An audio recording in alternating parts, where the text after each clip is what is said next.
Hey, what's up, everybody? BDF44 coming at you with another video. It's like glitter? I don't know what the hell that is. Anyway, all right. So, DeJounte Murray signed $120 million, 4 years extension, veteran maximum extension. DeJounte Murray is a veteran.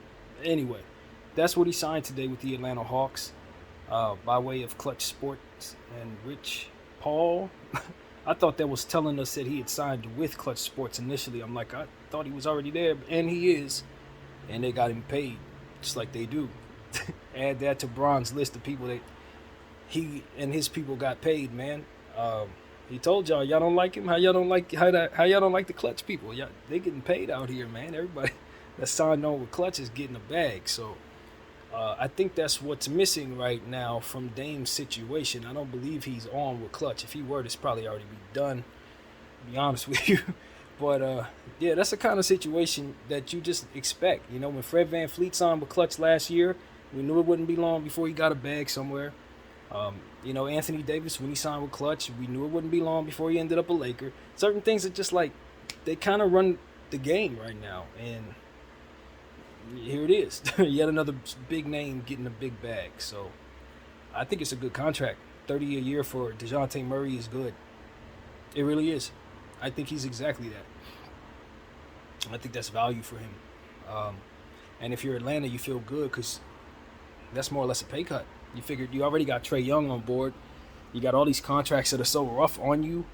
Getting DeJounte Murray to sign on at 30 a year is good because he could probably go somewhere and ask for more than that. He could probably go somewhere and get a Zach LaVine contract or something. You know what I mean? So it's like, when you consider DeJounte Murray's still young, even though they're calling this a veteran, I don't know why he's considered a veteran. He's young.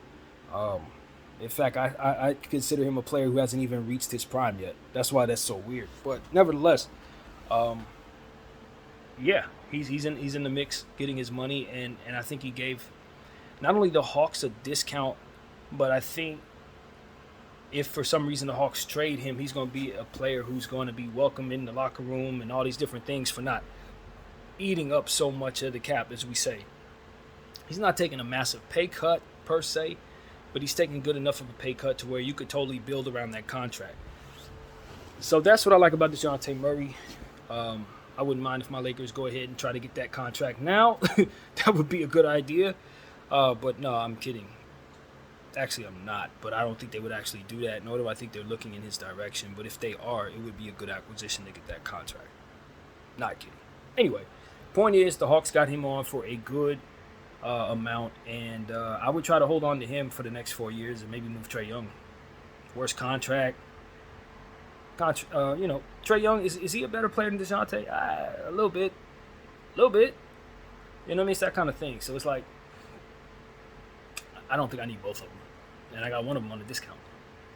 So that's how I'm looking at that. I'm moving Trae Young. I'm moving DeAndre Hunter, Sadiq Bey.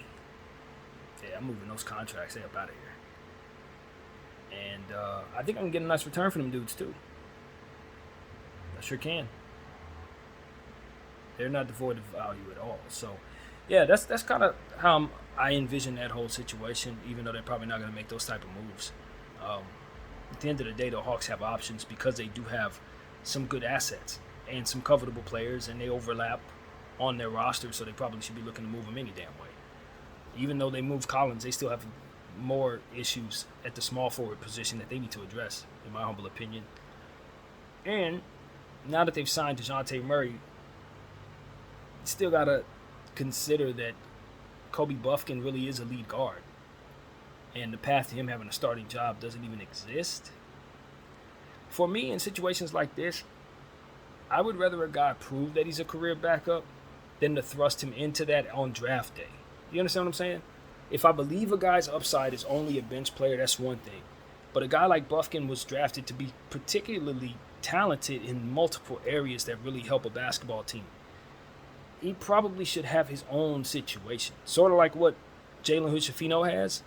Kobe Buffkin should be in a situation like that, in my humble opinion. So should Cason Wallace and several other guards that are just not. And so, for me, I would like to see that rectified.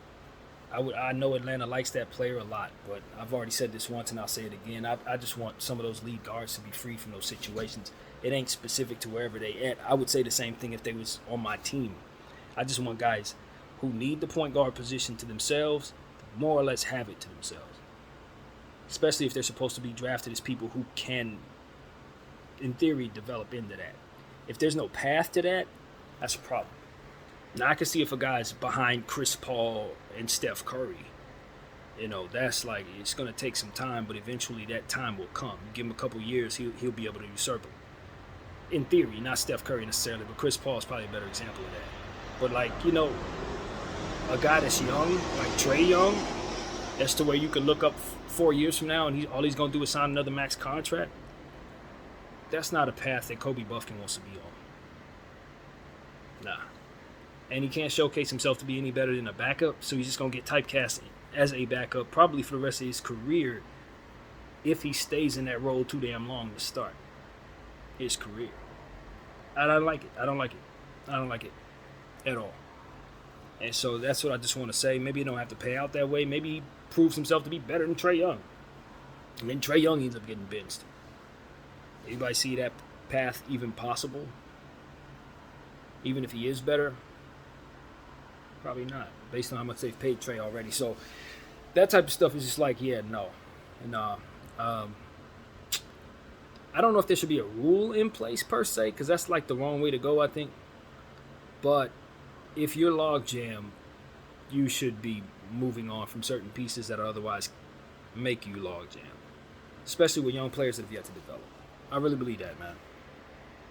Because some of these teams, they don't give a damn what happened to these kids, and some of them are really good, like really good. And you could tell the likelihood that they bust expands based on how the situation begins.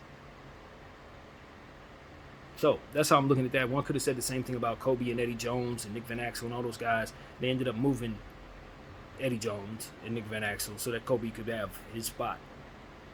But it took a year.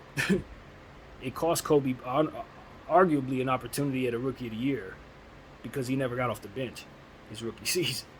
So, and then again, that's Kobe. So he was going to rise above everybody regardless. Different kind of Kobe with Kobe Buffkin, but you would like him to get his opportunity just the same. And that's the point. So that's really where I'm at with that. Yeah, not a fan of the circumstance, but all in all, the Atlanta Hawks are adding DeJounte Murray to their situation at a discount or at cost value, and I think it's a good thing. It's definitely a good thing there. Because I look at DeJounte Murray as a guy who could play the two.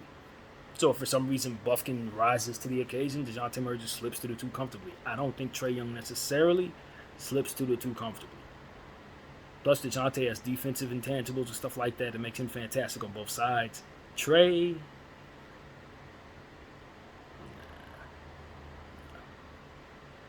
and that's why he's the one I'm likely to move if I'm Atlanta. Because Buffkin, from what I understand, does play some defense. So it's like, yeah, maybe they should go forward with Trae and Buff. And DeJounte and Buff, rather, and move on from Trae. I think that's probably the move if I'm Atlanta.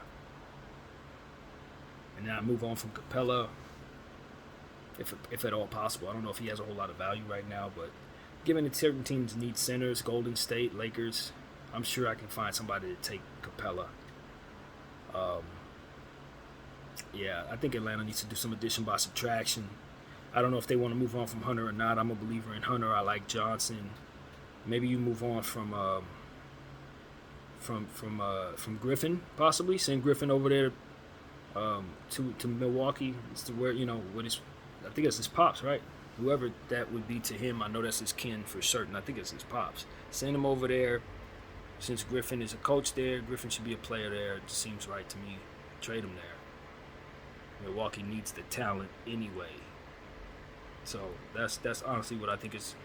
That's what I want to see. That's exactly what I want to see. Because Atlanta ain't doing nothing with Griffin. They really not. They got too many forwards, and they just gonna bury him on the bench this year, and he's obviously too good for that. So yeah, send him to Milwaukee. And there's just really nothing else. Really, I like Okongwu. Like I said, Johnson's fantastic. Buffkin should be kept. DeJounte should be kept. You know, they got some good pieces. There's no question about that. Maybe you move on from Bogey. I think he's a valuable piece. You ain't doing as much with him as you probably should since you got Buffkin and all those guards there. So that's a thing. But yeah, off of Atlanta, moving on to Houston because they signed Holiday, the youngest one. What's his name? Justin Holiday, I believe it is. And he's a good young player, so that's addition of youth to the Houston Rockets, which is something I think is kind of strange. He's not as good as the players they let go of, to be dead honest with you. A guy like Ty Washington probably has higher upside than Aaron Holiday, not Justin, Aaron Holiday, but they signed Aaron Holiday. I don't know to what. I think it was a one-year deal. I don't remember, but you know, I mean, I just think I looked at it like someone else said, and this is the truth. They replaced a lot of upside with a whole lot of certified mid. It's mid, man. Brooks is mid. Fred VanVleet as a star is mid, especially coming off the year he's having. And it's like Aaron Holiday is a role player, young role player. You know what I mean? It's not. Let's not lie to ourselves, man. The center that they got from Phoenix, he's solid, but for the price tag, mid, man. You know what I mean? So it's like the Rockets officially just kind of made themselves worse for no reason. It's more expensive and it's a worse team. It legitimately is. And some of the kids that they were worried about, immaturity and stuff like that, they might have removed a couple of them. Some of them still there. So it really doesn't make any sense. And then the players overlap with high-level upside. Like, you got a guy like Porter, who's arguably your third-string point guard, far too talented for that. Far too talented for that. So it's just a lot of stuff going on with that Houston team that really, really doesn't make any sense. And if they start the season this way, they should be fined or something for having their team constructed this way. They really should. There should be something that keeps teams from doing stuff that makes no sense, that hurts the value of everything on the team. Makes fans pay for basketball teams that aren't even complete. It's like, what am I even looking at? So that's what I look at the Houston Rockets, and I just say, man, you guys don't even have a basketball team. You just got a list of nice draft picks. That's what you got. A bunch of draft picks, and it doesn't make a cohesive basketball team at all. So you got rid of some of those draft picks and you brought yourself some role players. Now you got a bunch of role players and draft picks that still don't make any sense. It's just bad. And the talent is good, so it's gonna be fun to watch, and it's gonna create the guys that some of the moves weren't bad. Because guys like Amen Thompson and Cam Whitmore are gonna be so athletic. Green, they're gonna be so athletic. Guys like Terry Eason, they're going to make up for it so long as they don't trade them. Those guys will play well. Fred VanVleet will play well around them. And they're going to get by. They'll probably win about 34, 35 games. But the upside of what it is that they have it's not what it was because they gave up so many high-level role players or young players that could develop into something better possibly. So, and replaced it with certified mid, man. So that's really what I see there in Houston. Just nothing really to cry home about. Just a team that had extraordinary stuff and turned it into average stuff. That's really what I saw there. Just certified mediocrity. And I think it'll translate to such. I really do. I don't think they're going anywhere, man. The Houston Rockets aren't going anywhere. They weren't supposed to go anywhere. They're a young team trying to figure themselves out, and the owner just stepped in the way and said, "No, let me just do something that just makes you just throw something in there that doesn't make any sense to what it is that we're doing, just so that I can say that I did it." That's what it seems like to me that Tillman did. That's what it felt like from afar watching that. It's like no one asked him to do that, but because he's in charge, he has a right to do something that just messes up everything. All the professionals. He pays everything that they're trying to do. He just threw mustard all over it. That's basically what it looked like to me. So it's your team, but how ill-advised this is. So that is what it is, man. I'm just seeing teams do stuff, Golden State Warriors, their fans are starting to rumble, just like I've been rumbling from afar. I'm not a fan, but the fans are pissed. What are you doing with the center position? Why are you signing Corey Joseph? Why is Chris Paul on the books at $30 million a year? Did you see DeJounte Murray just went for $30 million?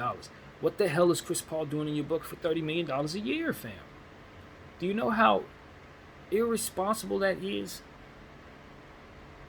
It's irresponsible not because he can't play at $30 million potentially because he's Chris Paul. Maybe he does have a good season. Maybe he's doing great physically and can go out there and play better than he has in 3 years. That's fine. But at $30 million, if he gets hurt, it evaporates that value. It's not the same thing. If for some reason he has a season-ending injury or something he's likely prone to have happen, you're likely going to find yourself within an inability to move that thing, with an inability to bring yourself any talent in its stead. It's just too risky. It's far too risky to have on. It's not even a 1-year deal. It's like a 2-year deal. So you're asking him to be your Kyle Lowry for the Miami Heat. Except the Miami Heat didn't literally have Steph Curry. You see what I'm saying? It's like that. It's so incredibly bad. Especially when you know they can get Chris Paul on a deal that makes sense for them. All they had to do was wait for the Wizards to waive him, to stretch the contract, and they could have picked him up in the second half of the season on a minimum deal. That's the part that makes this unbelievably stupid. It's like Mike Dunleavy. You do understand you could have got this man for 1/30th of what it is you're paying? Probably more than that if you do the math. It's like, why are y'all signing up on stupid stuff, man? Why is Golden State signing off on dumb stuff? I know Myers left, but that is not a trigger for people to start doing things that are bad, man. Chris Paul, on his natural contract in 2023, being asked to play a role is bad, fam. That's all that is. That should not be done. Based on what we've seen, based on the fact that teams have been trading that contract with the intent of stretching it. You understand what I'm saying? The Washington Wizards were going to stretch that thing. You took it from them and said, let me run him around on cost value. I can't stress how stupid that is. I cannot stress how stupid that is. So Golden State sitting up here without a center, without role players, turning Jordan Poole at 24 years old into Chris Paul at 36 or 37 years old.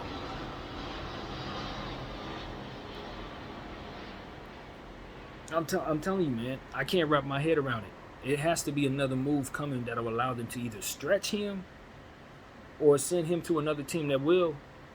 Because if they're serious about having him be a backup point guard at $30 million, like he's Russell Westbrook, they're missing one key factor.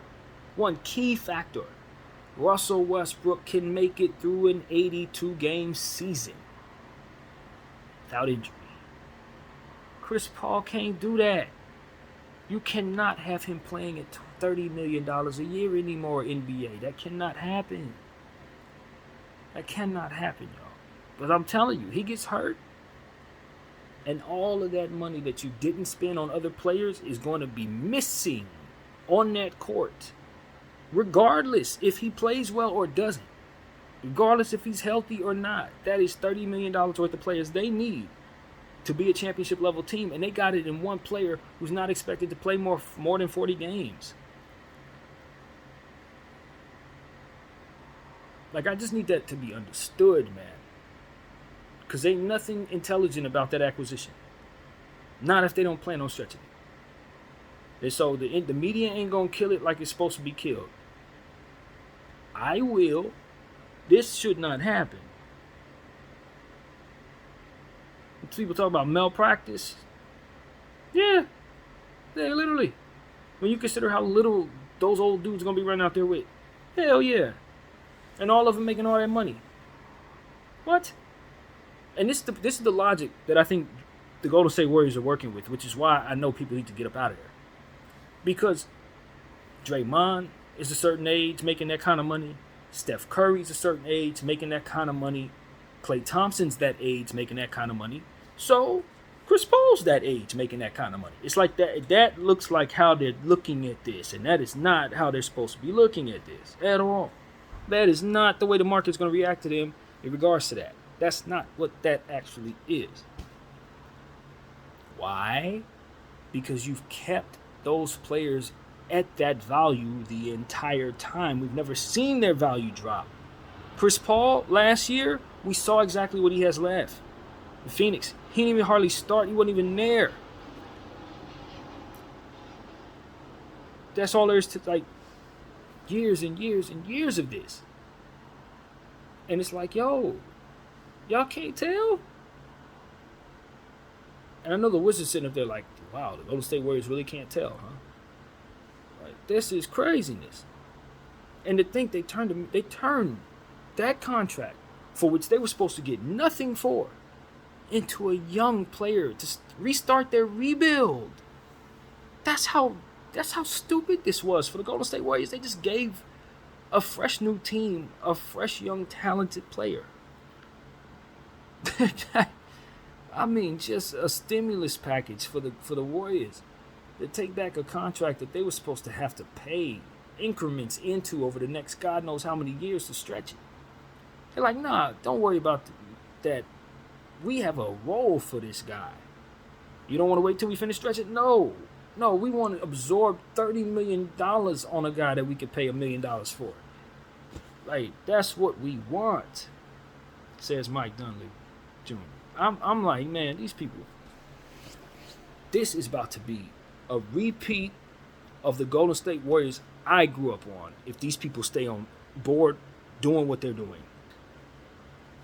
You're going to see the Golden State Warriors head right back to where they were in the Anton Jameson days, before Steven Jackson days. We talking about like bad Golden State. Bad. Monte Ellis days.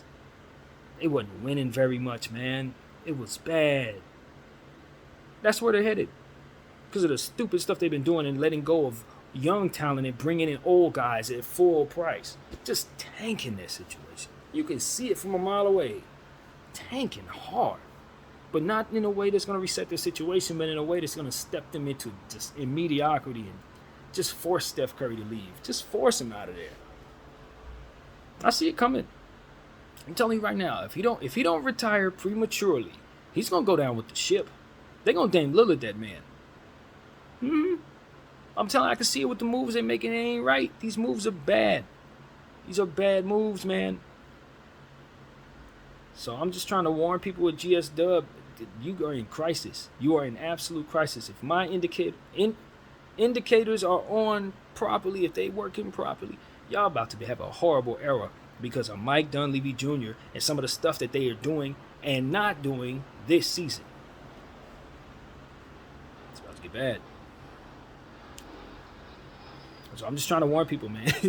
y'all better get him out of there, boy. Y'all better get him out of there. Y'all better get Chris Paul out of there. And y'all better figure out some kind of way to turn Moses Moody into some real talent. I'm not saying trade him, but develop him properly. Get rid of the old men, the ones you ain't going to keep. You know who they are. You keep paying them. You're going to let them go into the ground. That's cool. But your team is going to tank with them as they retire one by one. You better have a plan for that.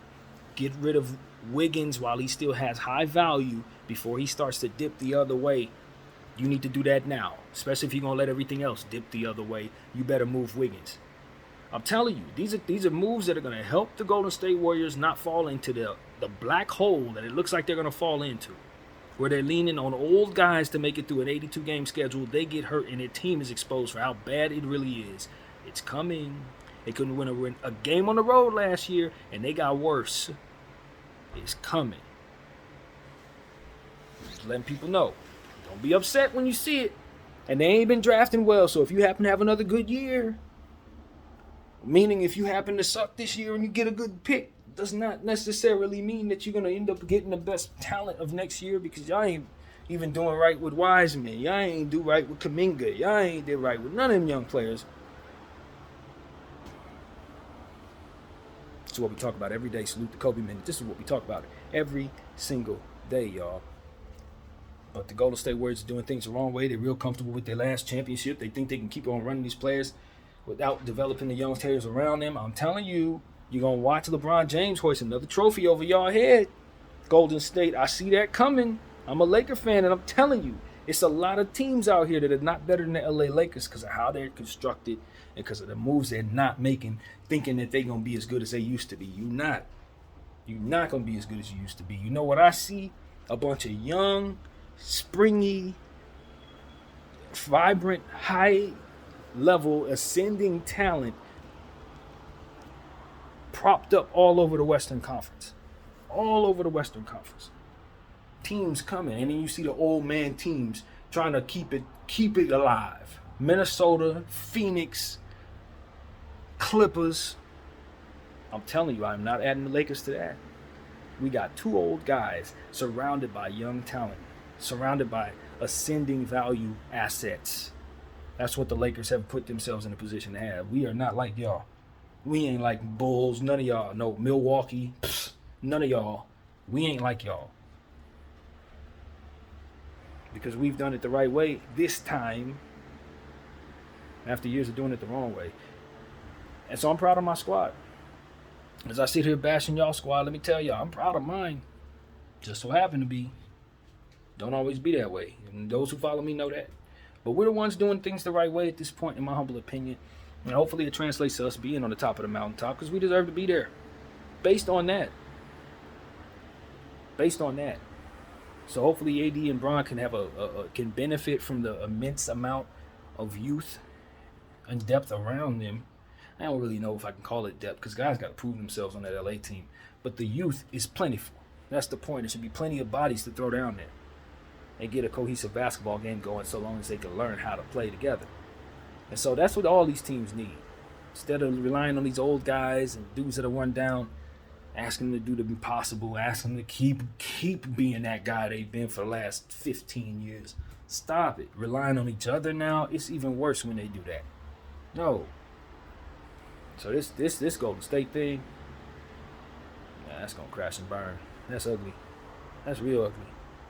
Unless Steph Curry just does the impossible again, they lean on him 38 to 40 minutes a game. He plays at least 73 games at that level and wins MVP, then Golden State's always capable of doing anything because he's that dude for real. But it's going to take that. And at this stage in his career, he's aging. How many years do you think he's going to be able to do this at this level? Steph Curry, I never into my mind is thinking that he's anywhere near done, not with the talent that he has shooting the ball. Done is what he is not. But some of the dudes around him, I don't know, man. I don't know. Y'all believe in him a lot more than I do.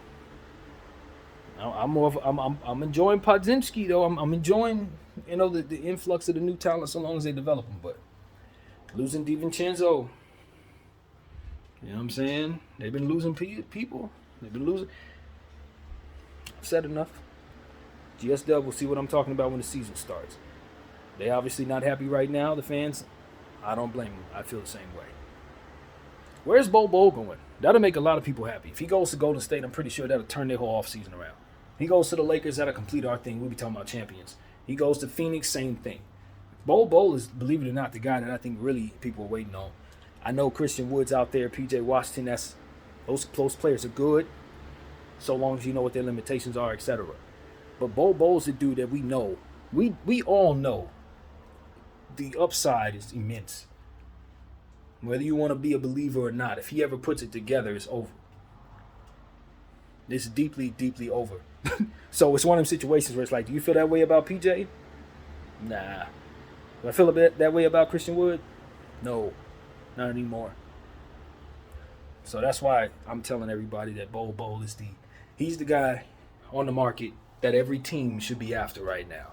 And he ain't going to cost nothing, but it shouldn't be a damn team out there that don't want him. Especially the team that just gave him up. I looked at y'all roster, Orlando. You should be ashamed of yourself for giving up Bol. That's all I got to say. You're ashamed of yourselves. And the moment the coast is clear and everybody's paid, I encourage Paolo and Franz Wagner to get the hell out of there. Yeah, if Orlando was going to win a championship, damn it, they'd already have one. They done been there too many times and botched it up each time. I'm done with them. Just being honest with you, I'm done with Orlando. I am done with them. After the way they did certain things these last couple of weeks, I'm like, nah. Their front office wants to destroy that young team just like Houston's does. And I am not here for that at all. So that's what I got to say about that. Yeah, hopefully my Lakers are the ones that win the Bowl sweepstakes. I'm using my voice for that. Hopefully we do it. I know Christian Wood posted a picture of him hugging Kobe Bryant. I think that's an indicator that he wants to be a Laker. We're happy that he wants to be a Laker. If for some reason Bowl ain't available, I'll be happy he is a Laker. But I want Bowl. Y'all know that. I ain't going to come off of that. I don't care. Because I know what type of player Bowl is ultimately going to be, and I want him to be a part of our organization when he becomes that. Yes. Yeah, that's what I think. So that's pretty much what I got to say. That's all I got to say about all of these different teams that I don't think things are doing things quite the right way. But at the same time, that's what my channel's for. Hopefully people are getting a whiff of what it is we're doing over here and take some of this wisdom that I feel I'm bestowing upon everybody from watching this stuff for so many years with the brain that I have. And it's one of those situations where I just feel like at the end of the day, if everybody does things the right way, they'll all be in contention. Everybody will feel like they got a good shot at it. Everybody will be making money because their fans will be into the product. Everybody will be getting free agents because all of the free agents will want to go everywhere because all of these teams will be run properly everywhere you'll be found. And the only teams that really suck will be teams that are trying to reset their situation because they've just simply gotten too old or had some bad injury situations that ultimately sent them spiraling. But they'll know exactly how to rebuild, and they should be back within 3 years' time. Shouldn't be no ineptitude because everybody knows how to keep their garden growing. Player development, good scouts, and everybody will be competitive. That's it. That's all I want to see. League full of competitors. BDL 44. I thank you all for watching.